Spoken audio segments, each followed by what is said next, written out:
সাল্লাল্লাহু আলাইহি সাল্লাম উম্মতের জন্য শিক্ষণীয় হিসেবে বলে দিয়েছেন, আপনি এই দোয়াটা যদি পড়তে পারেন আর কাউকে দেখে আপনার ভালো লাগছে, আপনার জন্য তাকে দেখলে আপনার আনন্দ লাগে, তা সে যদি আপনার জন্য হালাল মনে হয়, আল্লাহ তাআলা যদি হালাল তাকে আপনার জন্য হালাল ভাবে আপনি তাকে পেতে চান, আর তাকে আল্লাহ তাআলা যদি আপনার জন্য কল্যাণকর মনে হয়, আল্লাহ তাআলা তাকে আপনার জন্য অবধারিত করে দিবেন ইনশাআল্লাহ।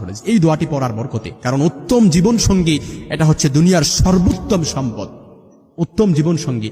এই জন্য দোয়াটি আমি বানান করে আপনাদেরকে শিখিয়ে দিচ্ছি। ছোট্ট এই দোয়াটি রাসূল সাল্লাল্লাহু আলাইহি সাল্লাম বলেন, আলহামদুলিল্লাহিল্লাযী বিনিআমাতি তাতিম্মুস সালিহাত। আপনি এই দোয়াটি পড়বেন, যখনই তাকে দেখবেন ছোট্ট এই দোয়াটি 3 বার পড়বেন, আলহামদুলিল্লাহিল্লাযী বিনিআমাতি তাতিম্মুস সালিহাত। আমি আবারও শিখিয়ে দিচ্ছি, আলহামদুলিল্লাহিল্লাযী বিনিআমাতি তাতিম্মুস সালিহাত, আলহামদুলিল্লাহিল্লাযী বিনিআমাতি তাতিম্মুস সালিহাত। আয় আল্লাহ, প্রশংসা আল্লাহর জন্য যার নিয়ামতে ভালোবাসাগুলো সাধিত হয়, প্রশংসা আল্লাহর সর্বাবস্থায়।